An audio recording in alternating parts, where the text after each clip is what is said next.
Hi, I also just want to let you know, Your Honor, that my name is Caitlin McGill and I'm from Adult Protective Services for the Oh, okay. client. Very good. Thank you.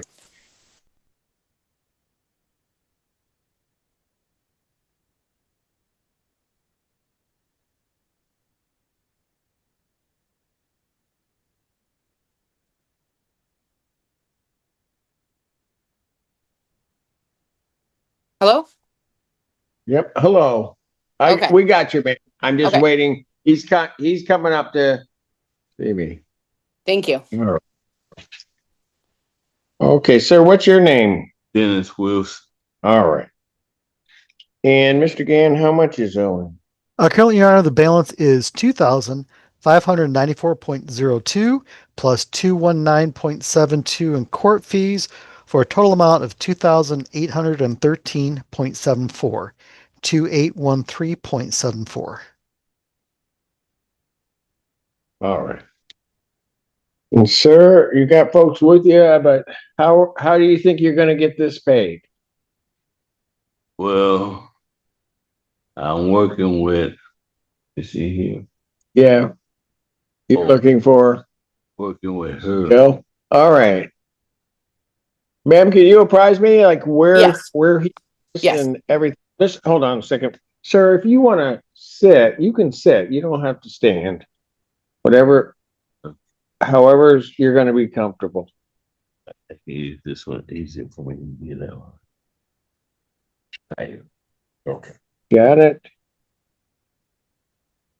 Okay. All right. I'm sorry. Go ahead, ma'am. Hi, so my name is Caitlin McGill. I work for Adult Protective Services and I've been involved with the client since May 29th of 2026. At that time, I had concerns about his mental capacity and ability to pay his rent as he has a long history of these kind of issues. So I've been working with Michigan Ability Partners as well as Huron Valley PACE, who they had made an agreement back in May of 2025 that the client's brother would become his payee. The issue that happened with that is that there was not follow through on that, and the client either got confused or did not approve that with Social Security, so that never came to fruition. So basically, from my investigation, these different agencies like Michigan Ability Partners and PACE were supposed to follow through and kind of help the client make sure these things were taken care of, and that unfortunately did not happen. So now I am working with my management as we have APS funds that could pay at least $2,000 of the balance. And also we are trying to secure the client to get his voucher back through the CHIP committee, which is through Michigan Ability Partners. Because in order for DHS and APS to pay the balance, we need to make sure that moving forward he still has his voucher so he can afford the rent, right? But to be honest, this is a situation where I felt from the beginning of meeting him that he did not have capacity, and that things have fallen through the cracks, not because of his own fault, but because different agencies have not followed through on what they need to do. So I am just respectfully asking that we be given some more time as I am trying to get this all taken care of so that he is not evicted. Okay.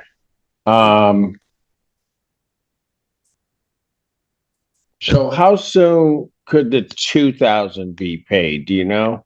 So, I mean, at this time, I'm just trying to work with, because a psychiatrist on 7/1 activated the client's financial power of attorney, which is his brother. Got So now we have to Oh, go through our system to have them paid. I'm also going to ask that the client's brother and son ensure that when he gets his Social Security on the beginning of August, that he make a substantial payment towards the got balance. Okay. If, All if I right. can clarify, Your Honor, Yes, sir. when she spoke earlier, I just want to make sure I understand. She indicated that they could pay 2,000, but only if he's able to get a voucher reactivated. So if the voucher is not reactivated, does that mean the 2,000 doesn't come in? And how long would that voucher take to be reactivated? Approximately. So, I mean, it's very hard to say. I have to work with these other agencies, right? They have a committee that meets next week sometime, so they're gonna vote on it at that time. And I've gathered different information from doctors, right, that have shown he does not have capacity. Um, And all I can say is that I will do my best to have it as quickly as possible. And I just ask that the court and the attorneys give us a little bit more time. Okay, and I think that the issue, Mr. Gaines, at least I understand it, is it's going to be an issue of sustainability as to whether or not that voucher's reactivated. But I think if she can get the letter, then we're going to try to work and get as much breadth to it so that we can try to get the rest paid. And then once the Social Security comes in, and if somebody's there to do that, they can make a substantial payment at the beginning of the month. What's his Yes. monthly rent, Mr. Gann? Currently, Your Honor, it is $1,274, and he has a washer and dryer fee of $35. So we're talking, what's that? In the $1,300. 1319. Got it. Okay. So, And all right. Your Honor, I am going to speak with his son as well as his brother and ask that they make a payment if they are able to. His son has already made a $500 payment at least, but I'm going to see if he can make another Right. one as soon as possible to try to get this balance as low as possible. I will say that I think that I have a very good chance of getting the CHIP committee to give the voucher back based on all the evidence that I have that the client was exited from the program when he did not have capacity to like follow through on the things he needed to when he was exited. Okay. I'm going to take it. I'm going to push this out. So the first thing we'll do, ma'am, is I'm going to adjourn it to next week, Yes. the 24th, 2026 at 12 noon. Okay. That way we can check on whether or not Yes. the letter Yeah. and other information that you have, because, we can check on that, whether or not then there are other payments by family members and how things are looking, and then see where we proceed from there. Okay? Yeah. Thank I you. am That's hoping to my understanding, CHIP. Pardon? I'm sorry. Thank you, Your Honor. That's exactly what I was just going to say, to my too. knowledge. Okay. Go ahead, all Ms. right. McGill. Sorry. Go ahead, Ms. McGill. I was just saying, to my understanding, Michigan Ability Partners is meeting with the CHIP committee next week sometime. I'm hoping around Wednesday, and I will be presenting them the information that I've been able to get together, and then they're going to vote. And so I'm hoping by 12 p.m. on this next hearing date, which I will be there for, I will be able to say that my supervisors have approved the payment. Okay. And that we can move forward that way. All right. Very good. And Okay. Ms. McGill, if there's anything you need from my client, feel free to reach out to me if you need anything from my client to help with your documentation. All right. Yes, thank you so much. All right. Thank you, sir. You have a good weekend, okay? Thank you, Your Honor. Thank you. Thank you. I hope you have a great Yes, sir. weekend and try and avoid the smoke. Yes, exactly. You too, sir. Harbor Meadows versus Terry Joe Du.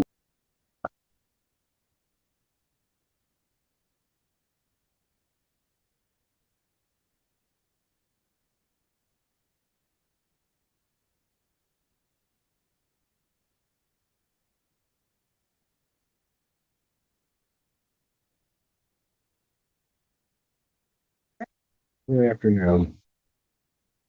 Your name? Terry Duell. I'm sorry.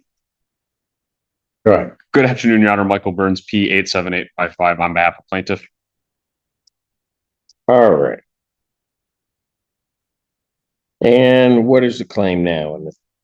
Thank you, Your Honor. This is a non-payment possession only case, and parties have been able to resolve it through a consent judgment. I can place the terms on the record. Yes, go ahead. Thank you, Your Honor. Rent to retain is $3,207.46. We have cost in the amount of $178 for a total of $3,385.46.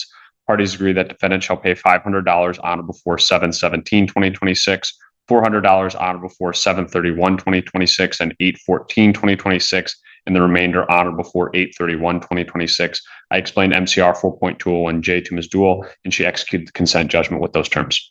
All right. And council, at the last hearing,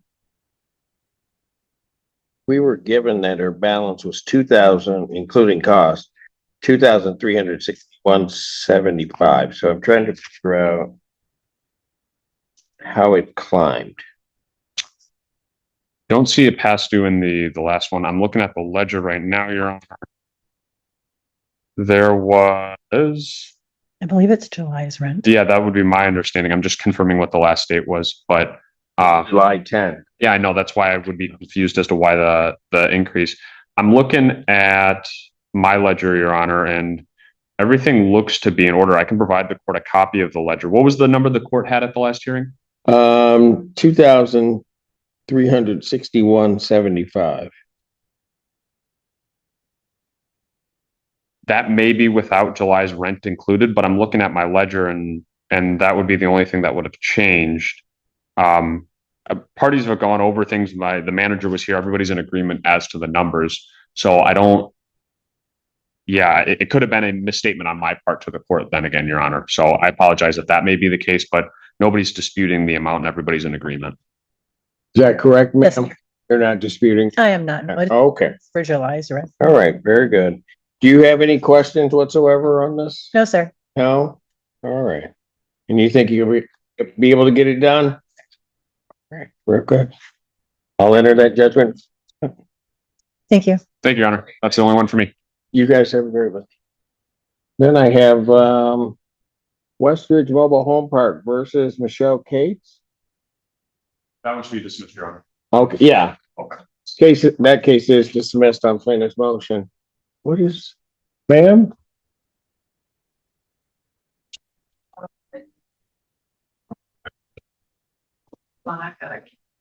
Okay. Yeah, you were set earlier in the day. Set at noon today. Yeah, you were set at noon. What are we? Okay, we're trying to figure out what happened. Hold on.